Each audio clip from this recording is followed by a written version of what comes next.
As should be fairly self-evident, Braid is a video game.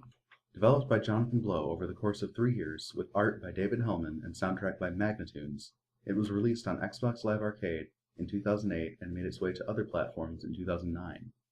Braid met with critical acclaim for its polished mechanics and philosophical themes. Mr. Blow himself created the game from his own investments, and more importantly, his philosophies on video game practices. In addition to deconstructing popular video game tropes, he also wove a story which, in his own admission, is extensive and inscrutable, bearing more than one possible interpretation of the plot. Blow prizes nuance in the overall narrative, as presented by the gameplay as well as the story. On the surface, Braid is a clever puzzle game revolving around the main mechanic of manipulating time.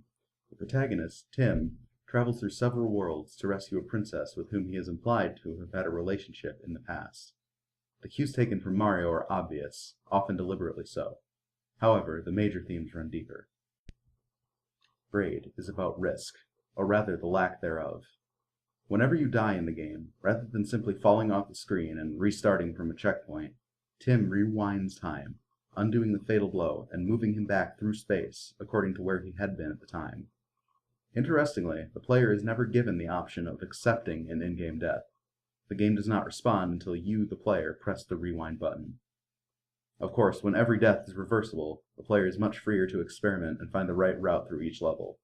Since there are no lasting consequences for failure, the game encourages the player to guide Tim on a trial and error basis. Essentially, the player takes risks that would normally be too high in a conventional game like Super Mario Bros. That punishes each death. This connects in a way with McLuhan's idea of self-extension and self-amputation. The extension of Tim, that is his ability to manipulate time, comes hand in hand with amputation, loss of real consequences for failure. Keep in mind that risk is neutralized in the world of Braid because any mistake is reversed. This can be framed in a positive or negative light. On the one hand, the removal of high risk from experimentation means a greater potential to succeed even more quickly. It would be like going all in at the casino and only having the winning bets count. On the other hand, one could argue that in removing consequences from mistakes, you also rob them of importance or meaning. Unhealthy impulsive behavior could result when it's all reversible. But is this relevant to reality? It's not like we can rewind real-life clocks at will, right? In a sense, we can. Consider posts to Facebook, Twitter, internet forums, or what have you. If you make a passive-aggressive post about a friend or a coworker online, you can go back and delete it before it's even seen. You can go back and pick and choose what actions are permanent. The potential for abuse is obvious. The idea of rewinding time is obviously quite prominent in a game about time travel, but it becomes even more poignant in light of the ending. As it turns out, Tim is the antagonist, of sorts. He's pursuing the princess, but she only wants to get away from him. A very different picture painted than that of the vaguely romantic and nostalgic flashback stories found elsewhere in the game. Tim's rewriting of history illustrates a concept similar to the ideas of Eleanor Anton regarding time travel. The story in which you participate when you play Braid is by no means an objective account. Rather, the narrative is the same kind of construct Anton believes all history to be, essentially a performance by people acting themselves out on stage. The player participates in this construction, in a way, in the form of the puzzle pieces collected throughout the game. Although they are not essential for a bare-bones playthrough and they seem inconsequential, they piece together to form a path to the final story in which the twist is revealed. In other words, the more you rebuild Tim's story, the more complete of a picture you get. Picture is one of the ways in which the artificiality of the game's premise, or perhaps just Tim's premise, is hinted at throughout the whole ordeal. The aesthetic is extremely romantic in style, not only in Hellman's artwork, which is rather reminiscent of a cartoon, but also in the music, which heavily employs dreamy, pleasant piano and strings that are fairly atypical of a video game soundtrack. The theme of falsehood, so teased in the aesthetics and the gameplay mechanics, is just as present here in the writing. The classic Mario line, "Your princess is in another castle," takes on a more sinister meaning. All is not as it seems. Sometimes the facade is comedic, such as when flowers turn out to be Monty Python-esque killer rabbits. Usually, though, the reveal is creepy in hindsight.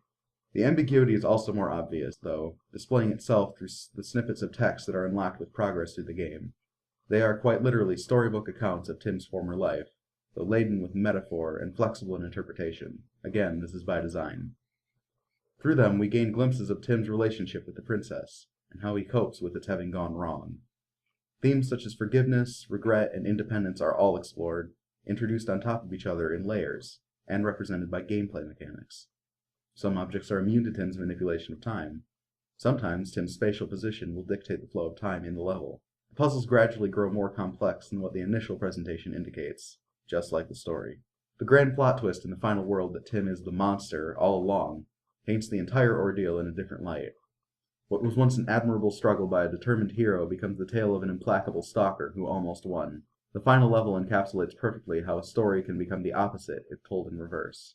Interpretation is what the game all comes down to. Certain readings, for example, say that the game is a metaphor for the creation of the atomic bomb, which would carry some weight given a particular bit of text in the epilogue. Again, ambiguity is part of the charm and purpose of the game. The relationship between the jigsaw puzzles, the storybooks, and the events of the game itself is not crystal clear. Braid's reception is arguably as notable as this game itself. Since its release, it's garnered an array of reactions, and more than its share of acclaim and condemnation. Much of this is aimed at interpretation, with high-profile gaming magazines and grammar-deficient forum posters alike taking shots at the meaning of Braid. Some give it up as a lost cause, saying it has no meaning. Jonathan Blow is quite aware of the mixed reception and has made some jaded comments regarding those who claim to understand it. Akin to Heidegger, he is certainly more interested in the aletheia than the veritas of the matter, and content to let the player base figure the game out for themselves, to the extent that it can be figured out.